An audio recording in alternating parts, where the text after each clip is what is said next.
श्री शिवाय नमस्तुभ्यम। हर हर महादेव। स्वागत है आप सभी का मेरे YouTube चैनल में। आज हम सुनेंगे कार्तिक महात्म्य का 9वां अध्याय। श्री हरि विष्णु की कृपा आप और आपके पूरे परिवार पर बनी रहे, यही कामना है मेरी। तो आइए शुरू करते हैं। श्री गणेशाय नमः। 9वां अध्याय।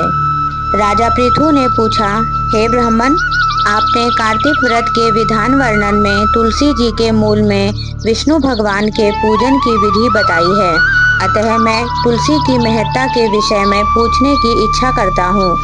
तुलसी देवादिदेव विष्णु भगवान को इतनी प्रिय कैसे हुई? हे नारद, ये कैसे और कहाँ उत्पन्न हुई? आप सर्वज्ञ हैं, कृपा कर यह कथा संक्षेप में कहिए। नारद जी ने कहा, राजन, आप सावधान होकर तुलसी जी की महत्ता और जन्म का प्राचीन इतिहास सुनिए। मैं कहता हूँ, प्राचीन काल में सब देवगणों तथा रंभादिक अप्सराओं से सेवित इंद्र जी शंकर भगवान के दर्शन के निमित्त कैलाश पर्वत पर गए। वहां कैलाश पर्वत पर पहुंचते ही सम्मुख भयानक दांत और मुख वाले भीमकर्ता पुरुष को देखा। इंद्र ने उनसे पूछा, आप कौन हैं? जगदीश्वर शंकर जी कहाँ गए? इस प्रकार इंद्र के द्वारा बारंबार पूछने पर भी, हे राजन, उसने कोई उत्तर नहीं दिया। तब वज्रधारी इंद्र क्रुद्ध हो गए और उसे फटकारते हुए बोले कि मेरे बारंबार पूछने पर भी तुमने कुछ उत्तर क्यों नहीं दिया? अतः हे दुष्ट, मैं तुमको वज्र से अभी मारता हूँ। इस समय तेरा रक्षक कौन है? इस तरह कहकर इंद्र ने उसे दृढ़ होकर वज्र से मारा। इंद्र के मारते ही उसकी ग्रीवा नीली तथा राख हो गई और रुद्र भगवान अपने तेज से इंद्र को जलाने लगे।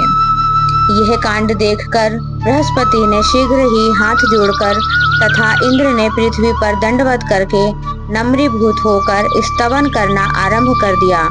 बृहस्पति ने कहा, हे देवों के अधिपति त्र्यंबक, कपर्दी, त्रिपुरारी, शर्व और अंधकासुर वध करने वाले शिवजी, आपको मेरा नमस्कार है।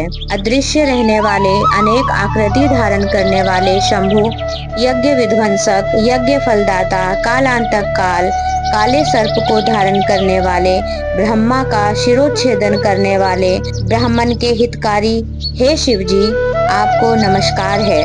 नारद जी ने कहा, इस प्रकार बृहस्पति की स्तुति करने पर तीनों लोगों को भस्म करने में सशक्त शिवजी अपने नेत्र की दहकती हुई अग्नि को संभालते हुए बृहस्पति से बोले, बोलो हे देवगुरु, आपके स्तवन से मैं अति प्रसन्न हूँ। अपनी इच्छा अनुसार वर मांगे। और आज से इंद्र को जीव दिलाने के कारण तुम जीव नाम से संसार में विख्यात होगे। बृहस्पति देव ने कहा, हे देव, यदि आप प्रसन्न हैं तो इस शरणागत इंद्र की रक्षा कीजिए और अपने नेत्र द्वारा उत्पन्न अग्नि को शांत कीजिए। शंकर जी ने कहा, नेत्र द्वारा फिर भीतर अग्नि कैसे आएगी? इसको कहीं दूर फेंक दूंगा, जिससे यह इंद्र को कष्ट ना दे। 9वां अध्याय संपूर्णम। आज हम पढ़ने जा रहे हैं कार्तिक महात्म्य का 10वां अध्याय। बोलिए श्री हरि विष्णु भगवान की जय। श्री गणेशाय नमः। श्री नारद जी बोले, ऐसा कहकर शंकर जी ने उसे नेत्राग्नि को हाथ में लेकर खारे समुद्र में फेंक दिया और वह आग गंगा के संगम में गिर गई।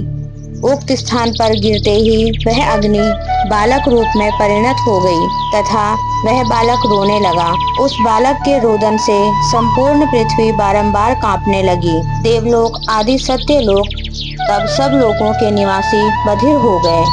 इस शब्द को सुनकर चकित होकर ब्रह्मा भी वहां आ गए कि क्या है ये।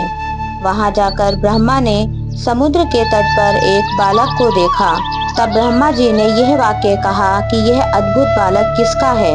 ब्रह्मा को आया हुआ देखकर तथा उनकी वाणी सुनकर समुद्र ने हाथ जोड़कर नतमस्तक होकर प्रणाम कर उस बच्चे को ब्रह्मा जी के अंक में रख दिया और कहने लगे कि हे ब्राह्मण, यह लड़का गंगा सागर के संगम में उत्पन्न हुआ मेरा बालक है।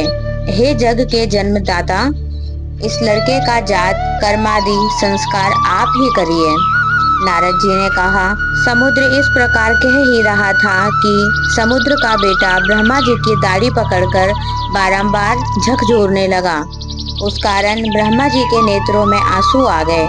किसी प्रकार ब्रह्मा जी ने अपनी दाढ़ी छुड़वाकर समुद्र से कहा कि इसने मेरे नेत्रों में आंसू बाहर निकाल लिए, अतएव इसका नाम जलंधर होगा तथा जहाँ से इसकी उत्पत्ति हुई है वहीं से इसकी मृत्यु भी होगी।